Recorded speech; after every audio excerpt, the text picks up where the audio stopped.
Welcome to the Big World Made Small podcast for the adventure traveler. I'm thrilled you're here. My name is Jason Elkins, and in addition to being your host, I'm also a former U.S. Army paratrooper, third-generation commercial hot air balloon pilot, paramotor pilot, ex-Montana fly fishing guide, advanced open water scuba diver, and a full-time nomad that's visited more than 30 countries on 6 continents. As a seasoned adventure travel expert with a passion for creating and sharing meaningful experiences, I'm on a quest to impact the lives of adventure travelers, the tour operators they rely on, and the communities that host them. Every week, I bring you exclusive interviews with fascinating adventure tourism experts who have agreed to share their personal stories, favorite destinations, and some invaluable travel insights they've picked up along the way. We'll enjoy a casual conversation, create some connections, and likely share some laughs. It's my hope that by the end of each episode, this big world will feel just a bit smaller. Let's get started, shall we?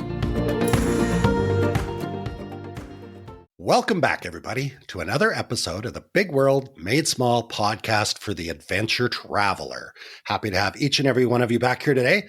I'm also super happy to have Samantha here, Samantha Smits. She's the founder and brand consultant for Smits Sustour Consultancy. Samantha, welcome to the show. Happy to have you here.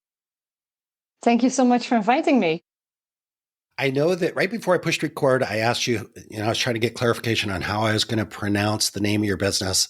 I know your accent's slightly different than mine, so I'd love to hear you say it. And instead of just saying, how do you say the name of the company, why don't you go ahead and just jump right in and tell us what you do? Give us the 30, 60-second elevator pitch for what is the company, what do you do? And then we're going to get into the really interesting stuff and learn about your childhood and figure out how you got to this point in your lives. Anyway, what's the 60-second elevator pitch? Oh, exciting. Hard to be concise. I pronounce it as Smits Sustour Consultancy, Dutch accent. Sustour is an abbreviation of sustainable tourism. As a sustainable tourism consultant, I help accommodation providers and tour operators basically to become more sustainable or to learn what sustainability is and to make the business case. Can be through consultancy, certification coaching, auditing, a lot of dynamic ways. I think that was within 60 seconds. You think that what's that? That it was within 60 seconds. Oh, no, you did very good. You've got that nailed and pinned down, and it brings up a few questions. I don't want to spend too much time on this part because I really want to get into your story, and then it's going to lead us back to where we are now. But What I heard you saying, you work with tour operators, people in the tourism business to become more sustainable. And that's a big word right now. It's a kind of a catchphrase. It's a lot of discussion around this. So I'm fascinated by that. We're going to get back to that. Just trying to decide where to go at the moment. You know what? Let's get into your history, because I suspect that a lot of that's going to kind of help us figure out why we're having this conversation today. Samantha, how far back do we need to go to get an understanding for you and understand how did you get into this stuff? Should we go to childhood, or what do you think? I would argue it all started with when I became a Cub Scout when I was 8 years old. Yep. All right, cool. So what was going on at 8 years old? Well, first, I had a very good friend of mine. She still is one of my best friends today, that at the same time was my neighbor. So at some point, I started noticing in the weekends that she was out on the Saturday morning. And I was like, where's my friend? What is she doing? And then I kind of followed her into her hobby, which was Scouts. But I started to enjoying it myself a lot as well. And what I really liked about Scouts, I mean, there's this huge stereotype, especially the American view, that is just selling cookies from door to door or to know what plants you can eat. But it's definitely not the kind of Scouts I've been to. At a young age, you basically learn outside. They provide a lot of games for you, but they all have like a society or environmental touch to them, because there has to be like a message into them. But maybe when you are a child, it's less obvious. You realize it later because they don't want to lecture you on it. But again, now today, I can see how these things came up, because you play in the forest all the time. Even though the game is not related to environment, they will tell you, hey, don't hurt that tree. Hey, don't take that fig, or this and this. So there were just little nudges here and there, or there were social events of the village that the Scouts got a big role in. National Remembrance Day, which is for the Dutch people on the 4th of May. Always, all Scouts, they were invited because they have a formal uniform. They can raise the flag. They can be at the cemetery. So you just get this big responsible feeling for the forest you're playing in, and at the same time for the community of the village that you're part of. So that's how that grew from a child's age. And as Very soon cool. as I became, I should have asked this, Samantha, but you kind of mentioned it as you were sharing this. I was like, I should have asked you, where did you grow up? Not just when did it start? But then you mentioned Dutch. So you grew up in the Netherlands, I take it. Yes.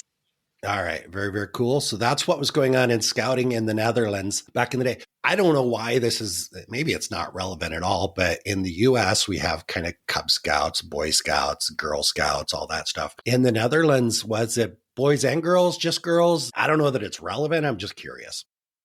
At the age of Cub Scouts, it indeed was mixed. So it was from the age of 7 until the age of 10 or 11, depending on your development, of boys and girls.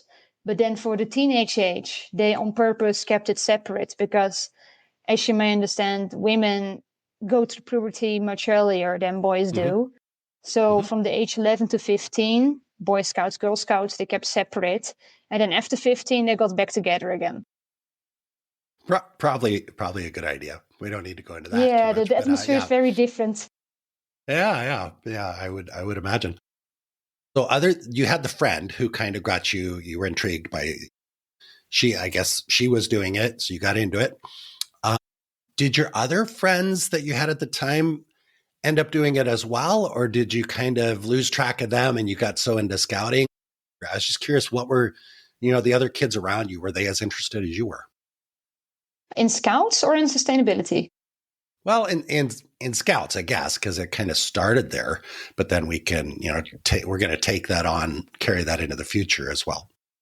I actually think that also in the Netherlands, scouts has a very big stereotype. So not a lot of people are interested to join initially because they think it's boring or that it's like the military or whatever. They all have their own personal perspective on it. I don't think that someone joined because of me, but I got a lot of friends out of it. And I think when I got older, at least at my age now it's popular. Now they have big waiting lists. So I think now in the Netherlands, it has bypassed the stereotype because now a lot of kids try to join and they see it's such a good way to, raise your child basically at the same time. But in my time, no, that was not the case. Why do you think that is? Why do you think the popularity shifted so much? New generation of parents. I think maybe the new generation of parents is more open to the idea. They better understand what it is. And what you see a lot, that sometimes there are couples within scouts or people who then have been a scout. They already think about, when I get a child, they have to go to scouts.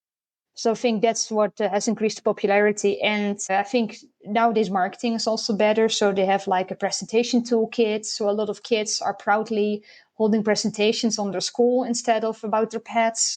So I think it's just image got much better.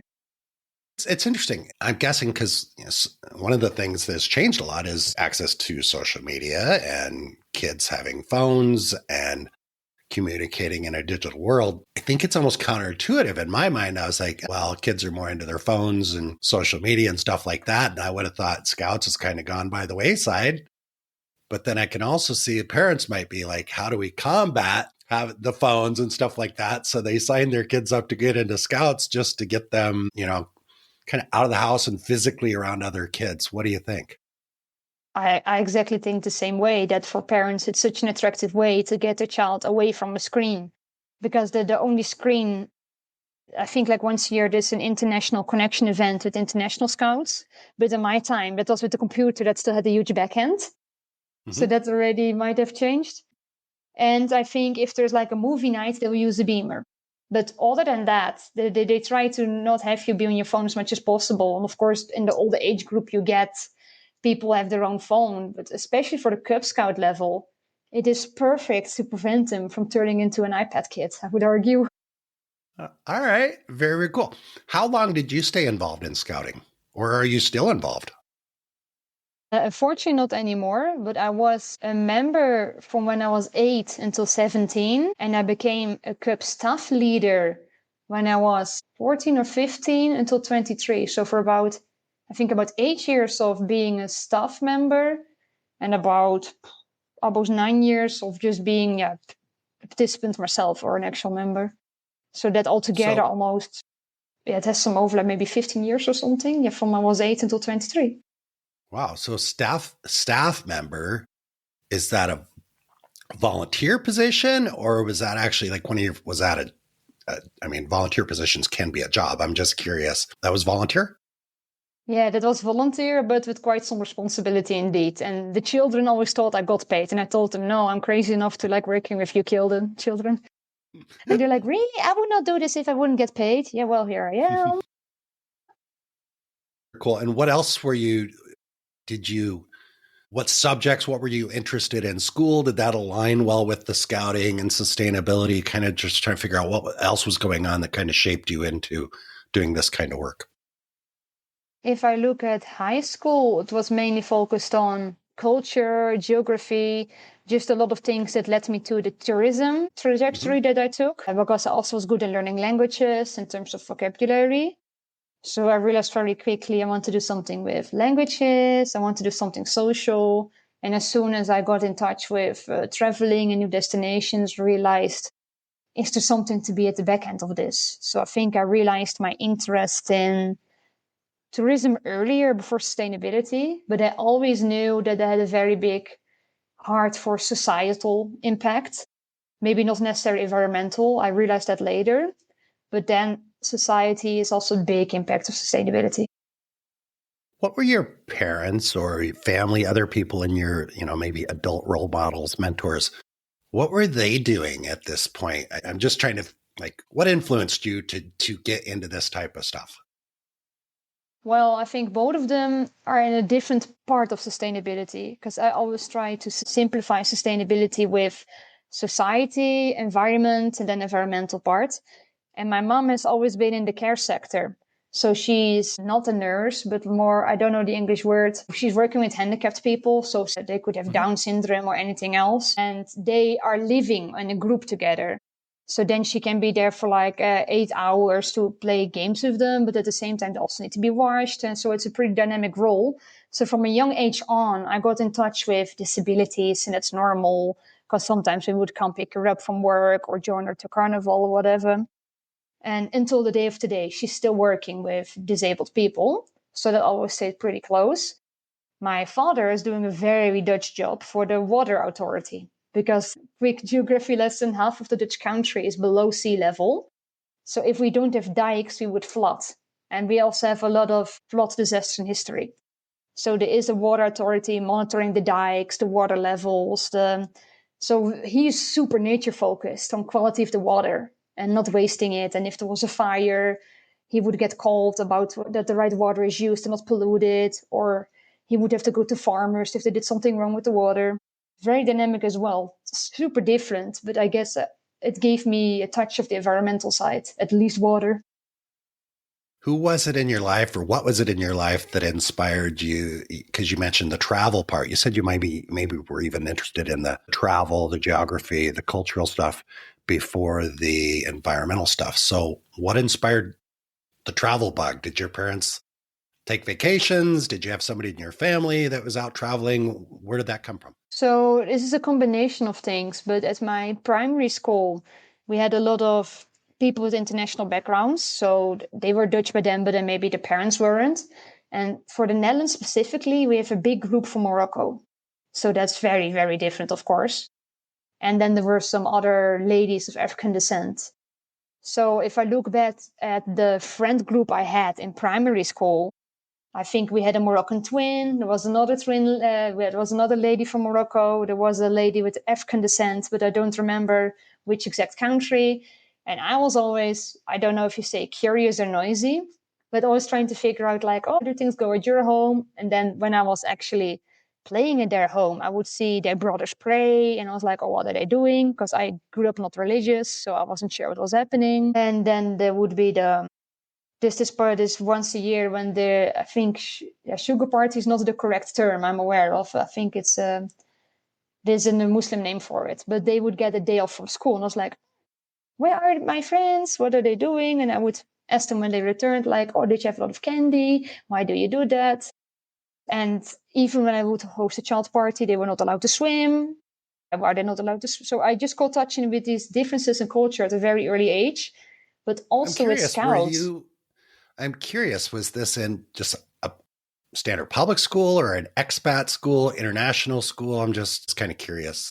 Yeah, just public. I think a lot in the Netherlands is multicultural because without too much of a history lesson. But what you see in a lot of Western countries is that at some point they had to get some employees from different countries because there were jobs they didn't want to do.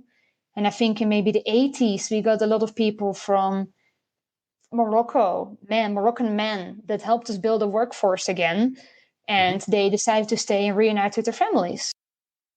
Okay, very cool. So pretty culturally diverse upbringing just in the country in general. And, one thing, I've been traveling full time for about 4 years and I've worked in the travel business for a lot longer. And I've always thought of Dutch people are just like, you'll run into them anywhere. Everywhere I go, I'll meet Dutch people, and I've been to the Netherlands and I just recall it being such a small country, but it's like everywhere I go in the world, I meet people from the Netherlands, Dutch people. And it's always it's been fascinating to me. So it's just something about the multicultural nature, I guess, of the country. So when was the first opportunity you had to travel outside of the country? That was already with my parents. With my parents, we went every summer or to Germany or to France. That was pretty stable. And I guess that's why at some point I was hungry to see more than those destinations. I mean, now I'm still grateful that we even went on a holiday because I know that's also luxury. But when you are a teenager, when you're a child and you're hungry for more, I was like, I want to go somewhere else, or we're not going here, blah, blah. And I think that fueled my hunger. I first definitely was traveling for the wrong reasons because I want to compensate for all the things I didn't see in my experience. But yeah, my first experiences were definitely with my parents and then with scouts when I was 12 or 13 years old. We went to England to a big jamboree. And there were scouts from all over the world. So that was another touch point with culture. Like, what are scouts doing in Kenya? What are scouts doing in Chile? And it was like, then I realized I have to do something that I can see these cultures, that I can be in touch with these cultures all the time. Because it energized me so much. Do you remember? So you mentioned we were going to Germany and France and I wanted more, da, da, da, da. Do you remember specific countries that like maybe the first place you had in your head that I really want to go here and you just had a real hard time dropping it? Maybe one of those places you were pestering your parents about going? I'm not sure if I really pestered them about it when I was a child or teenager, but I always had this desire to go to the African continent. So back then I would just say Africa. And I remember when I got the opportunity for an internship abroad at my bachelor, I also said I want to go to the African continent. But then I got so much negative response from my now ex, so my former boyfriend, but also my family. They were like, oh, do you want to get raped? Do you want this to happen to you? And it just overwhelmed me so much. Like, I would be safe, but whatever. At that point, I dropped it because it was too much of a hassle for me. But by the second internship opportunity for my master, I still went. And then in Dutch culture, by the time you're above your 20s, your parents cannot tell you that much anymore. And then they said, okay, we've known you wanted this forever. Just at least send us a WhatsApp message every week. And then it will be fine. Did you end up going, when you gave up on the idea of going to Africa the first time, did you go somewhere else or did you just not go anywhere for a while? What was that? How did that I went to Malta. Okay. Right. And your family, friends, people around you were okay with that? Yeah, because it was Europe. I know nothing about Malta. I honestly know nothing about Malta. All right. But what I hear is your parents were like, oh, yeah, sweet. She wanted to go to deep, dark Africa, but she's going to Malta instead. So they were happy and supportive and felt like they dodged a bullet. Did you, when you got to, I'm sure you had fun. I shouldn't say fun. I'm sure you found Malta interesting. Very. But did you feel disappointed in your choice or your family or anything at that point in time? Or did you just shift to, hey, I'm here, I'm going to enjoy this experience? I'm just kind of curious. Well, initially, I didn't feel supported and I did feel disappointed. But I also knew, because I'm pretty stubborn, that I will make things go my way eventually. So I knew, like, If not today, it will happen another time, because if I want to go, I will go. But at that point, I was also fairly young. So I guess I could emphasize with that. But I was like, okay, maybe later. But no one's going to stop me from eventually going. And I still Well, had a blast in Malta. And there's different levels of support. When I say I didn't feel supported, it might be different than when you say you didn't feel supported, because support could be emotional support. If you're young in school, probably partly financial support. So it doesn't really matter how strong and opinionated you are and how determined you are to get what you want when there's financial support issues around that. People financially supporting you say, no, you're not going to Africa, then that changes things. And I don't want to make any assumptions. It wasn't about financial support. It was their perception of safety, because I had a student loan and I was going to finance everything myself. Okay, so it's just that, sweetheart, please don't go. We don't want it. Yeah, okay, I gotcha. All right. How about siblings? Do you have some siblings? I have one sister. All right. Was she inspired to go travel the way you were? Not really, but I also don't want to really speak for her. One thing that she did, there is this in the Netherlands, by the time you turn 18, you can register for like a rail ticket that you can go by train around. And she won it, actually. So then she went by train to Paris, to Prague, to Zurich, to Berlin, and there was another one in between, I believe. And she has been to the England several times. But I think that's mostly it. And I know that she really wants to go to Japan. So I think now, like everyone can be different from each other. I think she's now so slowly involving in going to this place herself. But I believe not everyone is a solo traveler. I think in the beginning, she might not have been comfortable about the idea to solo travel. And I think now she's growing into that she is also going to be okay in solo traveling. Yeah, I was mostly just kind of curious, like growing up in your family, was that okay for, sometimes it's like, okay for one child. Parents are like, yeah, they've got one that they send off and ship off to Africa. And then the other one, they're like, no, we think you should stay closer to home. And sometimes it has to do with, different dynamics in the family or personalities or XY chromosomes or whatever, So I was just curious about that. Yeah. I'm the eldest daughter. I'm the eldest daughter. So I think they were in general more protective over me. And then I broke all the boundaries, and my sister just took advantage of that. Absolutely. So if she'd said, I want to go to Africa, oh, okay, fine. I don't know. But anyway, what were you studying in school? And we're now talking about my bachelor. I did. Yeah, your bachelor. For my bachelor, I did international tourism management. So that was not even sustainability specific yet. That was just exploring my passion for tourism, cultures, languages, and seeing where I could end up in that scheme. What did your parents, maybe you don't know what they thought, but what's your impression of what they thought when you said, I'm going to study international tourism? Were they generally supportive of that? Or did they think, oh my gosh, you're crazy? No, they supported that because there was a management part of it. And I think they were also very proud of me for even getting to a bachelor, because I think during my studies, people always estimated myself lower.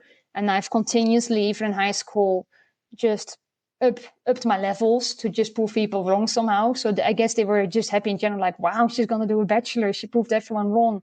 We're so proud of her. And because they know I'm talkative. And yeah. Probably a difference between I'm going to go to school and get a degree in international tourism and I'm going to move to Switzerland and run a ski lift or be a ski instructor. So both are in tourism, but maybe different levels of support depending on which direction you go. Yeah, I think they were happy for it because the bachelor was already pretty good, because both of them didn't do a bachelor. So they were really proud of me for being able to do one. Okay. And because it's focused on management, they were like, oh, your character to become a manager, that suits you pretty well, because they thought I was very organized and all of that. And in combination with the languages and with the people, they didn't really know what I would become, but nor did I in the beginning. So we just went on that journey together, and they've joined me to the open days. So they saw that it connected with what I wanted to do. So I'm very happy they supported me with that. Absolutely. Maybe they didn't anticipate the I want to go to Africa part. When you went to school for international tourism, they thought, oh, that's great. She's going to get a bachelor's degree in management. That's what they heard. She's going to get a bachelor's degree in management. They can maybe miss the whole tourism part, international tourism part. So because somebody going to school for international tourism coming home and saying, hey, I want to do my internship or a year abroad in Africa seems pretty normal. I mean, that sounds almost like a given that's going to happen. So maybe they hadn't anticipated that part. But let's talk about when you did go to Africa. You said the second time when you were working on your master's was the master's in, what was your master's in? So the master's was in tourism, society, and environment. So I think it intersects in sustainability. Okay. All right. So where did you end up going in Africa that time? I went to Tanzania. Well, how long were you able to stay there? For 5 months. Okay. So what happened in those 5 months? I suspect something happened that was pretty profound. So I'd love to hear about that. Yeah, a lot happened. And it also was the end of my whole educational side of things, because I was lucky in my master that you could decide whether you do the thesis first or if you do the internship first. And because it was in the middle of the pandemic that I did this master, I decided to do the master thesis first to increase my chances of going abroad again for the internship. And that worked out. So very happy, because I would have been disappointed if that was the other way around. So just going there already was like, oh, I've been trying this for so long. And yeah, I went for at a tour operator.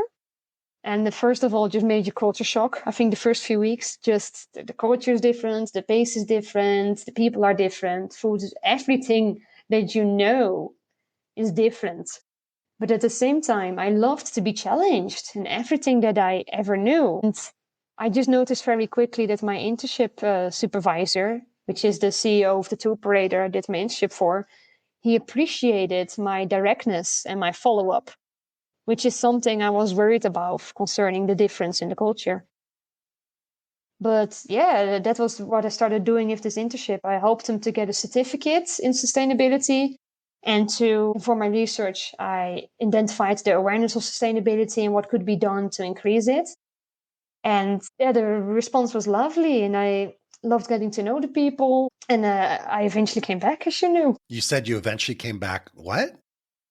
I eventually came back, as you know of. Gotcha. Do you think you could live in Tanzania? That's what I'm doing at the moment. You are. Okay. All right. Yes. All right. Very cool. So that's where you're at right now. Yes. Okay. So yeah, I got a little bit lost there when you said you came back as you know. Okay, great. So what's that like for our listeners? I mean, share a little bit about what's it like to live in Tanzania. A lot of good weather, good food, spontaneity. At the same time, I can do the same things as I do in the Netherlands. I can go to the gym. I can hang out with people. We can go for a drink. At the same time, I can also just sit home. I'm right now calling with you through my laptop in my home office. So a lot of things that people assume that is not possible here is perfectly possible. And not just for the few. There are enough cities in Africa in general, but also in Tanzania, that people underestimate. So yeah, I think I can do everything that I used to do back in the Netherlands as well. There's maybe it's a stereotype, but it's fairly common stereotype that people from the Netherlands, maybe that kind of just central region of Europe, tend to be fairly kind of structured and consistent and like orderly things. Mm-hmm. And maybe Tanzania is a little bit different in many regards. So help me understand how you adapt to that, how you deal with that, or what were maybe some surprises that kind of came up along the way. That has definitely been one of the biggest culture shocks I've been dealing with, because indeed I come from a very punctual, organized background and very impatient by nature as well, which is the total opposite indeed from what you experience in Tanzania, where people just live by the day. We can see what happens tomorrow. They are not very punctual. They live by events. Or at least I saw someone explain this very clearly, like, yeah, we can do that when the sun sets or when the chickens go out. They describe things by events and not like at this exact minute. And then still, it's a guideline. It's not a given. So in the beginning, that was definitely taking some adjustment. But I also realized I'm the guest here. And if I want to make my life enjoyable, I'm going to have to cooperate. And at the same time, I can also, if I know that I'm going to meet with someone who's always late, then I just tell them a different time. Like you can just hack your way out of it, right? That my mind is at peace, their mind is at peace. And at the same time, I think when I go to the Netherlands, I still go twice a year to see friends and family. I have to book my friends far in advance, otherwise they're not available. And my social calendar is booked out before I arrive, which is total opposite from over here. So whenever I go to the Netherlands, you get burnt out so much quicker because things are so fast and happening. And for stress levels, it's much chiller here. I've really embraced letting things go over here. And I think that's one thing that my parents don't recognize me in anymore, that they're like, wow, that place changed you for good. Right. And if you think back to how resistant they were to you going to Africa in the first place, have you had that conversation with them or any of those other people that you didn't, well, I don't know if we specifically said it was them that didn't support you in going to Africa, but the people that didn't support you in going to Africa, have you had conversations with them about where you're at now? And just kind of curious. I mean, yeah, it came up, and obviously with my parents, because whenever I go to the Netherlands, I will stay at theirs because I'm not going to have a house there and a house here at the same time. And I just every now, I guess my father is less talkative, but my mom is very talkative. So she'll already tell me over WhatsApp and stuff like, wow, I think the first time I shared a supermarket picture and it looks pretty much the same like back home, I didn't know they had those over there. So I think I'm just breaking stigmas and they're very, at least my mom is very vocal about it. She's so happy that we are in a digital age because I share things on my private Instagram and we have WhatsApp. And by now they are also connected to my boyfriend and they've met him already 2 times in the Netherlands. So they get to see things through his social media, my social media, and what we explain.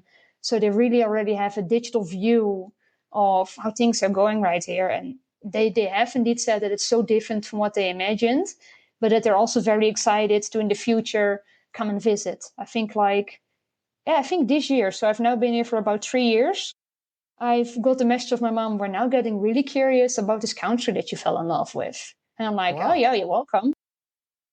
That's cool. So your boyfriend is from Tanzania? Yes. All right. Very cool. And I'm not going to ask you about your relationship and the challenges you guys have had, but I am going to ask you this. Let's say you're speaking to somebody from the Netherlands that is starting a relationship with somebody that is from Tanzania. What kind of advice do you give as far as those cultural differences? I mean, you kind of touched on cultural differences. This is a little off topic maybe for the podcast, but we just kind of go wherever we go. So I'm just curious. What kind of advice do you give for somebody that's trying to get involved in a romantic relationship across that particular cultural gap? I'm not sure what you want to call it. To bring patience for sure, because you're going to have cultural clashes more than once, but also with a lot of understanding. And as long as you're willing to talk it out, but also that you have assessed, that you have a partner who's willing to talk things out, I think you can overcome everything. So as long as you're willing to talk about things and have the patience and understanding, like, okay, this person has been raised in such a different way than I have. So what is obvious to me, what is normal to me, is not to them. And they look the same way at me, right? Your partner will look the same way as you. Like, how can they come up with this? This is not what is normal for them. Yeah. So I think you start to redefine normal and realize normal is different for everyone. So as long as you're flexible and patient in that, and I'm saying this, my friends and my family can confirm, by nature, I am super impatient. But I think it's a way of love that you can, even if your reaction is impatient, that you have the strength to steer away from that and still handle things with flexibility. If you have that, you can pretty overcome everything. For anybody that's listening to this, if you've never been involved in a cross-cultural relationship, and these things show up in business relationships as well, friendships, romantic relationships is probably one of those areas that's difficult for us, even if we grew up in the same city. Differences in families can create different upbringings, and and misunderstandings. So then you talk about somebody that maybe grew up in Africa with somebody from Europe, with somebody from South America, with somebody from Asia. It is super, super, super interesting how different those cultural dynamics can be. I think it's great. I think it's fun to, I've been traveling and single for 4 years. I've had some interesting conversations with people that just like, wow, I had no idea that anybody looked at the world the way that you do or that I do or whatever. So it could be completely fascinating. Is your boyfriend involved in tourism as well, or sustainability, environmentalism? Are you kind of working in the same space, or I'm just curious about that? So at the moment, he is a logistic manager for a tour operator. Actually, for the tour operator I did my internship at. So that's how we got to know each other. We're connecting all the dots. And I'm curious, are your clients that you're working with in the consultancy, are they typically African companies, or do you work with people from around the world? Who are you communicating with on a daily basis? So on a daily basis, it happens to be a lot of Africans indeed, because they appreciate that I'm in the East African region. So that what I always try to be aware of, that I don't impose too much Western values on what they do. I'm always very careful with, they know their stuff. They know what they've been doing. They were fine before me. So I'm just going to help with sustainability, but I always want to empower them to run it on their own. And I think I'm pretty much open about that and very reflective about it. I make jokes about my position and whatever. So that I think people appreciate that I will not rush my own, for example, my Dutch rush on them. That I am aware, like, okay, I know that, for example, in East Africa, things go better through WhatsApp, which I initially hated because I don't want private to mix with business. But by now I have business WhatsApp. And again, I have my notifications off. So I can easily just check the business messages whenever I want to, and the private ones whenever I want to, rather than forcing them to reply to my email within 2 days if they sometimes don't even reply. So I guess that's what happens, that people are like, okay, she is here. She understands her culture and respects it. She wants to cooperate with it. I think that's the reason why I mainly talk with African companies at the moment. But in terms of being remote and being active on LinkedIn, that happens global. I mean, people appreciate that I am from Europe and from the Netherlands, but I think they are very critical about that you need more years. They really watch you, how long you've been in the game. And in Africa, they don't care. They're just happy that you care, that you want to help them, even if you started yesterday.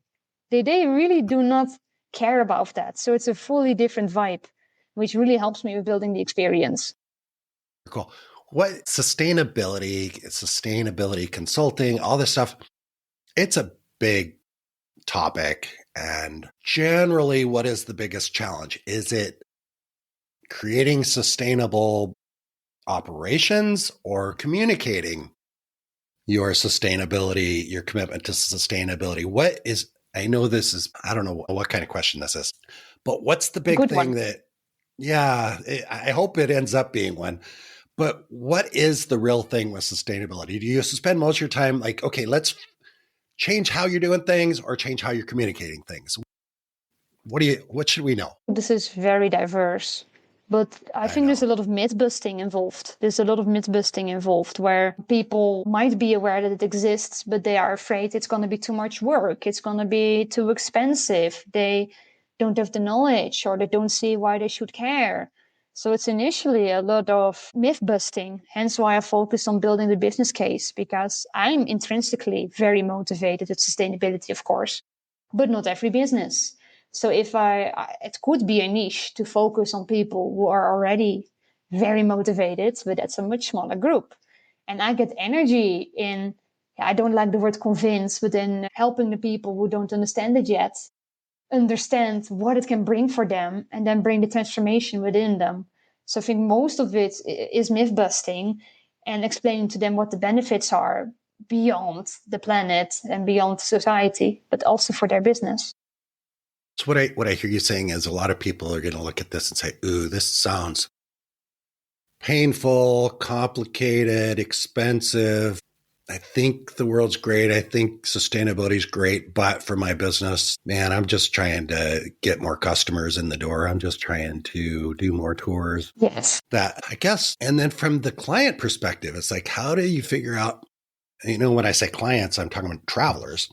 Like, how do you make it mean something to them? Because a lot of people say, I want to work with a sustainable operator.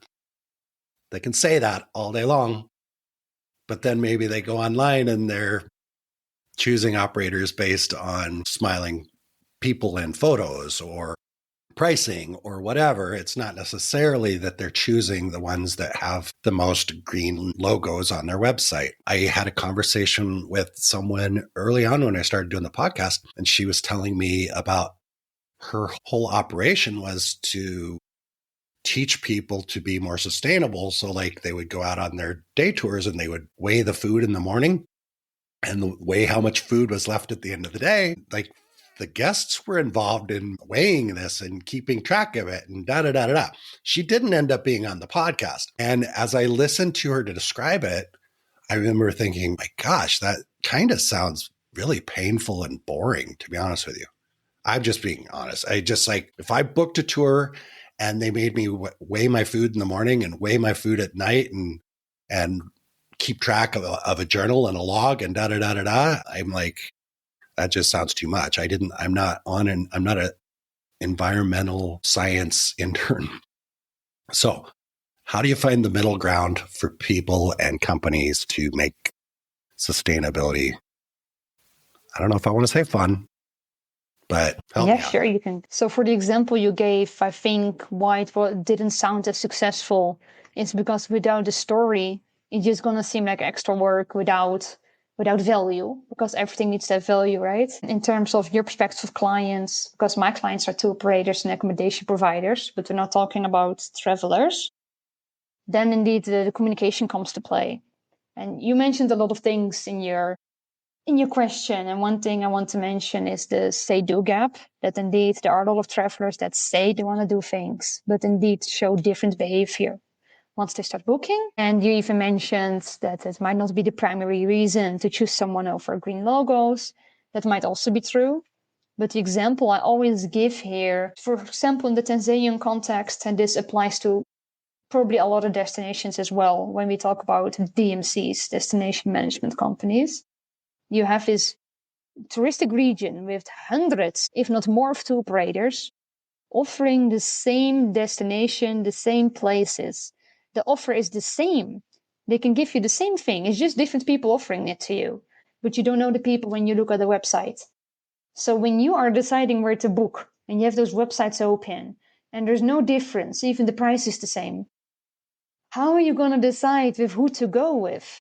And then if we talk again about value, sustainability is going to have the perceived value of what you're offering so much higher. Because if one is neutral, they're not doing bad things, but they don't have a good story either, it's like, yeah, decent option. But if it's the other one, that you're going to contribute to the local community, or you're going to go to a nice project at the same time, and what other sustainable practices they are doing, it just adds extra points that makes them different from the other competitor. It diversifies them. Because even within sustainability, there's so many things you can specialize in. So even if not happening soon, everyone would have a certificate or whatever, so one is going to be stronger socially, one will be more on charities, one more environmentally. So you can still diversify within the sustainability scheme. And that's always what I try to explain, because that is what helps you with content, with making stories in your branding, in your marketing, which then resonates much clearer than just having them weigh their food. Because why are you weighing their food? For who? With what result? And why is it important? It sounds like all those details were missing and there wasn't a proper guide who made them warm to the idea. And perhaps that's part of their plan. I'm not knocking this person I had the conversation with. I just didn't get the story. It just didn't get to me, which is part of why, it didn't turn into a podcast episode. I just couldn't get the story behind it. What you just said was very interesting about kind of that differentiation. When you've got a lot of operators doing basically going to the same national park, looking at the same animals, using the same safari vehicles, similar guides, and just a similar experience, then I can see where if you can differentiate that, that could be pretty important. Do you feel that by implementing some of these sustainability plans, and does it create a lot of additional expense for operators? I mean, or are there small things that I say small things, maybe things that are not terribly complicated that they can do that actually contribute to the environment, the society, and then can convey? Or does it mean they have to go out and buy, Tesla electric cars and invest in solar farms and wind farms and stuff like that? I mean, how difficult is it for these operators to kind of get on board? So when you start with sustainability, I never suggest to start with buying solar panels or Teslas or whatever. Because I didn't think so, but I didn't know how else to ask the question. No, but it's a good one, because I literally tell people don't start with solar panels, because indeed it'll be such a major expense. And when they're new to the idea, I actually start with looking at their overhead costs and specifically resources. So we are looking at water use, fuel use, waste use, maybe even the food, just some things that within a month give you immediate return, because a lot of these things are prepaid or postpaid. And if you think about accommodations, there was this example that they changed the flow of the shower heads, and showers are used a lot in an accommodation. And they got a huge reduction on the water bill within 1 month. And all that money saved could be spent elsewhere. So that was not much. That's just one example, because you can look at it within your office, or if you can try to phase out plastic. I first try to look at how can we reduce your monthly bill in a way that touches sustainability, because then people get motivated, then they like it, then you can gamify it, because, oh, this worked out for you, so we challenge you to do something else, and then they're like, yeah. So I always try to do it that way. This sounds a lot better than a lot of tour operators, a lot of just companies in general, approach sustainability, as far as I can tell, approach sustainability through basically just buying carbon credits. If you book a trip with us, we're going to buy X number of carbon credits, or we're going to pay somebody else to plant X number of trees somewhere. And what you just described is much more of okay, we're actually going to take steps here in our operation that can both save expenses for the operator, but then also resources as well. So what would you like people to know about these carbon credit things and tree planting? And is that a viable way to do it? Are there better ways, easier ways? What are your thoughts? Well, it's an interesting topic, because of course any good action is better than none. So if you want to plant trees, it's good. It's better than not doing anything at all. But you indeed see a lot of companies that buy carbon credits or that plant trees to continue doing business as they used to. So indeed, they will not change anything internally. They basically just buy off their guilt, which they probably don't even feel. And it's much more effective if you would reduce your carbon emissions, because definitely within tourism, one might argue, if you're focusing on the resources, that's just a very little part of why tourism is so destructive, because half of it comes from the transport, mostly the flights. That could be a whole different episode that you need to have with someone in sustainability and aviation. They're very interesting people to get that sorted. But yeah, I think transport, all of that has emissions. So that's why people if you want to have major impact, you would indeed have to focus on your emissions. And a lot of them try to tackle that with just planting some trees, but still growing in the amount of emissions they emit. And then I guess if you start that way to get into it, sure, but have a goal to eventually focus on something called net zero. Because you have so many terms, neutral, negative, blah, blah. But net zero is the only one that focuses on reducing on what you emit. And then there's always a part that is impossible to stop, because otherwise you can't run a business. And to have that small part that you cannot in no way reduce, for those, you're going to compensate through trees or whatever. But that for the biggest part that you can reduce, try to reduce, much more impactful. I'm not sure. I think an example that kind of comes to mind, something I've seen recently was, I think I saw something on social media about airlines, or maybe it was just one airport, that they were using some sort of vehicle to move the airplanes around to get them into the taxi positions or to get them into takeoff positions. And they were using these vehicles instead of using the jet engines to move the airplane to the end of the runway. They were basically towing them. And we've all seen vehicles tow aircraft, so I don't know all the details, but I think traditionally, you might have a vehicle that hooks up to the front of the airplane to push it away from the gate. And then once it's away from the gate, they ramp up the engines and they go, 1.5 miles down to the end of the runway using their jet engines. So anyway, this particular device was going to save, I don't know, millions of dollars worth of jet fuel or something. So that's a case of finding a way to actually reduce the carbon footprint as opposed to coming out and just getting more effective at getting your passengers to pay for carbon offsets every time they buy a plane ticket. Because that would be one strategy, is like, we need to get better. Our web team needs to get better at getting people to add carbon credits to their checkout before they buy their plane ticket, as opposed to how do we actually reduce the carbon footprint. So that sounds like an example of what you're describing. Is that kind of more or less it? Well, for aviation, it would be even better if it's standard by default included, because why does the customer have to choose if they want to? Then you're playing on their guilt. Well, yeah. Yeah, I agree with that. And you're right. That's a whole other topic. I should have someone on. We can discuss that. But anyway, so we've discussed a bunch of things, probably a few things that I am going to regret that we didn't cover. But I'm curious, Samantha, what have I forgot to ask you? What do you wish that I'd asked you, or what do you want to make sure that our listeners know about you, sustainability, Tanzania, life in general, before we wrap up? Maybe in terms of what would a sustainable tourism consultant do, because there are so many. And I think everyone has a different focus they can specialize in. But then in my case, I focus on tour operators and accommodation providers, and I want to make it as practical and accessible as possible. So I know that some might be more focused on being very professional, high standard, high quality. For me, I rather have a loose conversation and that we chat about sustainability and to make you much more at ease than that I show up in a suit or something else. So I really try to be comfortable, that I feel like a comfortable to-go point to be approached with questions, and that we go look at it, how we can tackle it together, because I want to take the stress away from you. So with the work I do within certification, I look at how can I improve this experience for you to get down to certification faster? How can we fast track this for you? What are your struggles?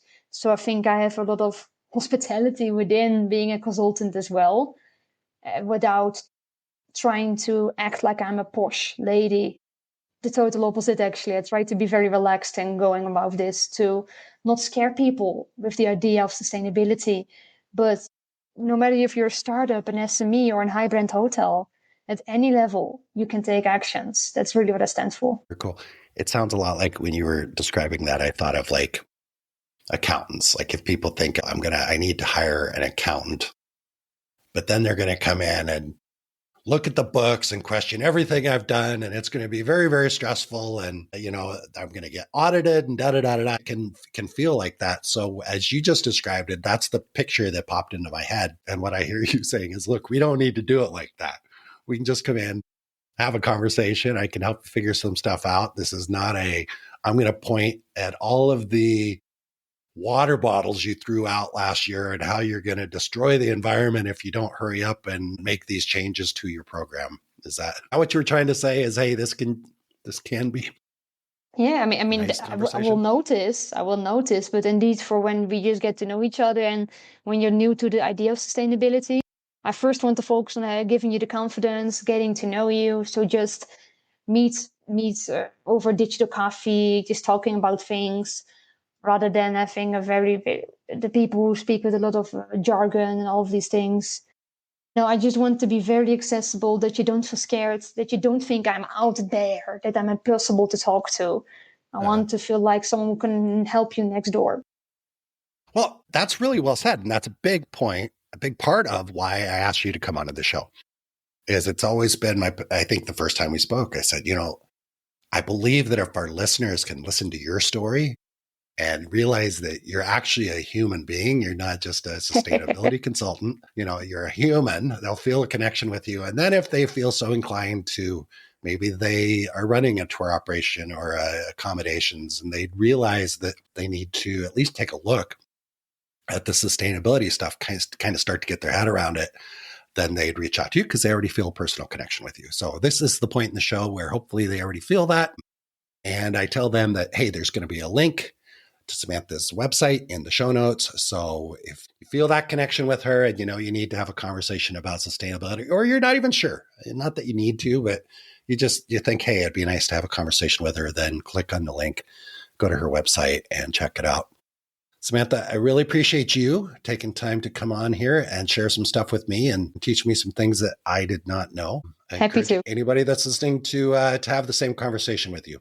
Samantha, let's do this again real soon, okay? Yes, thank you so much. And for anyone unsure, you can also follow me on LinkedIn. I'm pretty active over there. So if you first want to look before talking, find me there too.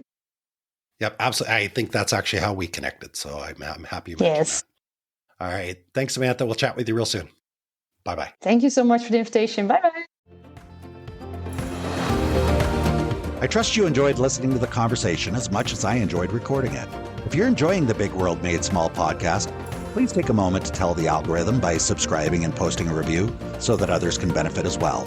I also invite you to take a quick trip over to bigworldmadesmall.com and join our private adventure travel community to receive new episode notifications, special access to our guest experts, and perhaps even some exclusive partner offers that we haven't discussed on the podcast.